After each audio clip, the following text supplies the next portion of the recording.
بسم اللہ الرحمن الرحیم۔ السلام علیکم۔ امام علی علیہ السلام کی خدمت میں ایک شخص آ کے کہنے لگا، یا علی، صبح اٹھتے ہی میرا چہرہ سجا ہوا لگتا ہے، ایسا لگتا ہے آرام کے بعد بھی میرا جسم آرام نہیں کیا، پورے دن جسم میں تھکاوٹ سی رہتی ہے۔ بس پھر یہ کہنا تھا کہ امام علی علیہ السلام نے فرمایا، اے بندے خدا، اپنے وجود سے اس عادت کو ختم کر دو، اللہ تمہیں اس بیماری سے نجات دے گا۔ وہ پوچھنے لگا، یا علی، کون سی عادت؟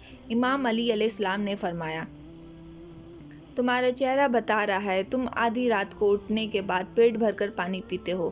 یاد رکھنا، کبھی بھی آدھی رات کو اٹھنے کے بعد پیٹ بھر کے پانی نہ پیو، کیونکہ نیند کے بعد اٹھ کے پانی پینے سے وہ پانی گردوں پر اثر کرتا ہے اور پورا دن انسان جسمانی بیماری کا شکار ہو جاتا ہے۔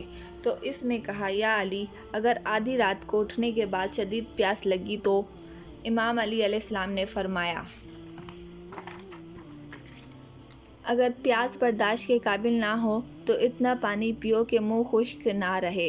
میں نے اللہ کے رسول سے سنا ہے، صبح اٹھ کر پانی پینا انسان کے جسم کے لیے شفا ہے، اور آدھی رات کو اٹھ کے پانی پی کے سونا انسان کے جسم کے لیے امراض ہے۔